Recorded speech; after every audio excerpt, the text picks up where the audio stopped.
Le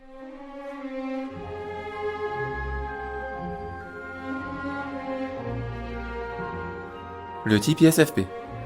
Allez, aujourd'hui, je refais ma version du Tipeee SFP qui commençait à dater. Le Tipeee SFP comprend environ 8% de la population et il est un peu plus présent chez les femmes. Il s'agit du type introversion, sensation, feeling, perception. Ce type de personnalité est cousin du type INFP, mais il préfère la sensation à l'intuition. C'est un idéaliste dégourdi en quelque sorte. On doit pouvoir trouver une surreprésentation du type ISFP dans les bénévoles qui travaillent dans des refuges animaliers et dans la profession coiffeur. Alors forcément c'est un cliché, mais il n'y a pas de fumée sans feu. Décortiquons à présent les 4 fonctions cognitives de l'ISFP. En fonction dominante, nous avons le sentiment introverti. En fonction auxiliaire, nous avons la sensation extravertie.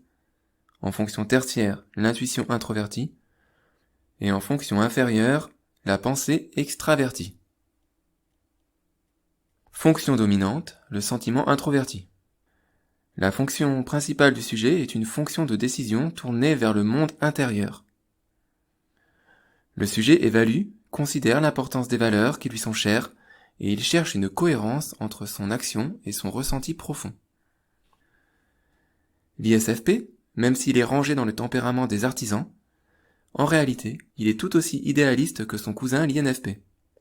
D'ailleurs, dans les films initiatiques, le héros est souvent un ISFP. Le héros aventurier qui a le premier rôle, comme par exemple Luke Skywalker dans Star Wars, Harry Potter, ou Ashitaka de Miyazaki dans Princesse Mononoke. Le sentiment introverti est une fonction qui nécessite un temps de réflexion, un temps pour clarifier ce qui mérite d'être approuvé et défendu, ce qui a du sens et ce qui vibre avec l'être. Il peut donc y avoir une apparente lenteur lorsque l'ISFP est sollicité. Ce qu'il pense et ce qu'il ressent est difficilement exprimable par les mots. Certains ISFP développent une fibre artistique, que ce soit musique, danse, art plastique, photo ou autre, afin d'exprimer une sensibilité que le vocabulaire commun ne saurait traduire. Le type ISFP, bien que très intense, a souvent une certaine réserve. Les sentiments ne sont pas directement communiqués, mais doivent faire un aller et retour dans l'intériorité du sujet et ne sont que faiblement perçus de l'extérieur. Les ISFP ont souvent un fort feeling avec les animaux. Peut-être que c'est le type de personnalité qui a le plus de probabilité de consacrer une partie de son temps à d'autres bestioles que les êtres humains. Autre considération à prendre en compte, le sentiment introverti fait que l'ISFP est très ancré sur ses valeurs. Mais les valeurs sont liées à l'environnement dans lequel il va évoluer, un minimum. Un ISFP qui grandit dans un cadre guerrier, par exemple qui grandit chez les Vikings ou qui grandit en Somalie, un endroit où les valeurs guerrières sont fortes, pourra être aussi violent que n'importe quel autre type. Par contre, les ISFP qui ont grandi dans un environnement assez sécurisé sont souvent assez paisibles. Fonction auxiliaire SE, la sensation extravertie. Alors contrairement à l'INFP qui est attiré par le concept et le monde des idées de Platon, l'ISFP, lui, il cherche à agir directement sur le monde physique, souvent avec une certaine recherche d'esthétique plus ou moins consciente. L'ISFP est souvent à l'aise dans les travaux pratiques et reste centré sur les sensations de l'instant présent. Je me souviens que la chouette du blog de la chouette disait pour rire que la plupart des tutos déco de Pinterest étaient l'œuvre d'ISFP.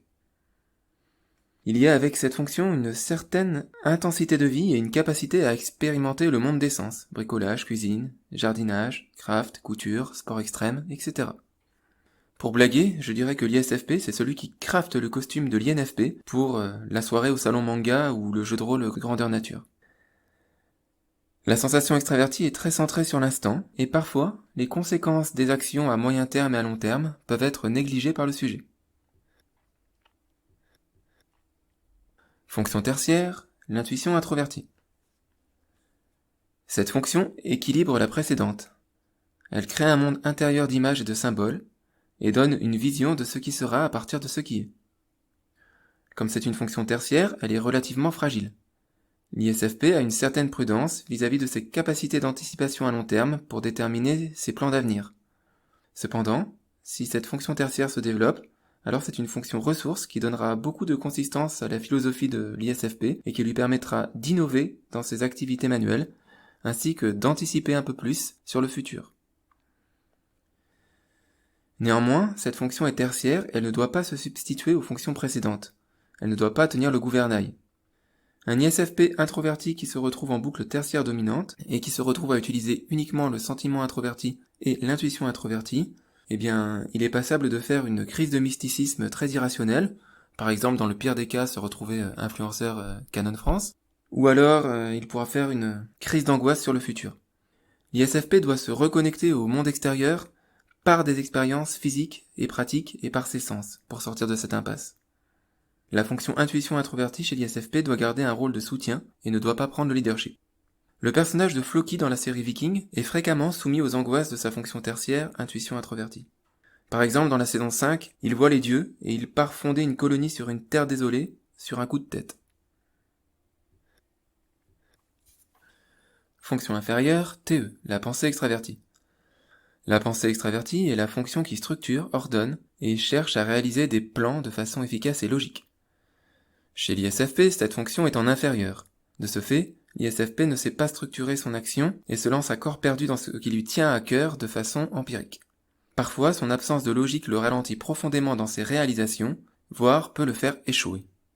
L'autre souci de la pensée extravertie en fonction inférieure, c'est que l'ISFP a du mal à argumenter et à confronter ses idées dans un débat. Il va donc se laisser marcher sur les pieds, assez souvent, et de temps en temps il va s'emporter. Mais ce sera rarement au moment stratégique. Il va y avoir un effet cocotte-minute, soupape, et au moment où il explose, il choisit pas quand ça arrive. Bref, développer cette fonction va être son chemin de croix. Cependant, avec le temps et l'expérience, l'ISFP pourra réussir à plus marquer ses limites avec les autres, suffisamment tôt pour éviter des rancœurs et éviter une explosion. Aussi, s'il développe cette fonction, il arrivera à structurer un peu plus ses projets, et il va gagner en efficacité dans ses réalisations. Bon, après, un ISFP reste un ISFP, et même avec une fonction inférieure pensée extravertie développée, ce serait une très mauvaise idée de le nommer général en chef des armées, par exemple. Alors à présent, on va voir les différentes combinaisons du type ISFP avec l'énéagramme. Les combinaisons les plus fréquentes sont l'ISFP 4 et l'ISFP 9, mais on trouve des ISFP dans toutes les combinaisons à part la combinaison ISFP 8 qui, elle, n'existe pas.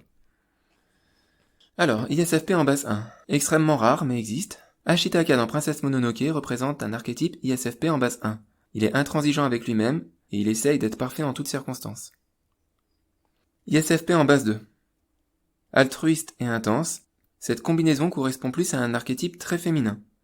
Brigitte Bardot est probablement une ISFP en base 2. ISFP en base 3. Assez rares mais peuvent percer dans le paysage médiatique. Ils doivent trouver un juste milieu entre vouloir briller en société et respecter leur intériorité et leurs valeurs personnelles. Le youtubeur Norman fait des vidéos, est probablement un ISFP en base 3. Et je me demande si le réalisateur Luc Besson ne serait pas aussi un ISFP en base 3. Alors l'ISFP 4, lui, il veut se démarquer et exprimer ses singularités. De nombreux artistes célèbres sont des ISFP en base 4, comme Björk ou comme Paul McCartney. ISFP 5, probablement un bricoleur sensible et solitaire, je n'en ai pas encore identifié mais je sais qu'ils existent. ISFP 6, très mental et révolutionnaire, ce sont des idéalistes héroïques et un peu caractériels. Harry Potter et Luke Skywalker sont deux archétypes ISFP en base 6. ISFP en base 7, j'en ai pas encore identifié, probablement insouciant et vivant au jour le jour. ISFP en base 8, je pense que cette combinaison est incompatible avec le sentiment introverti en fonction dominante. ISFP en base 9 est assez courant, doux et bienveillant, il s'efface pour ne pas provoquer des conflits, juste à ce que la cocotte minute explose. Un ISFP en base 9 qui est très célèbre en France, eh bien il s'agit de Zinedine Zidane. Et c'est très dommage pour lui que la cocotte minute, elle explosait le dernier jour de sa carrière. Mais sinon, si vous l'écoutez en interview, c'est quelqu'un de très paisible et de très effacé. Et donc voilà, cette vidéo sur le type ISFP touche à sa fin. J'espère que maintenant vous allez mieux comprendre le type ISFP, et je vous mets quelques exemples d'ISFP réels et fictifs pour finir. Portez-vous bien et à bientôt.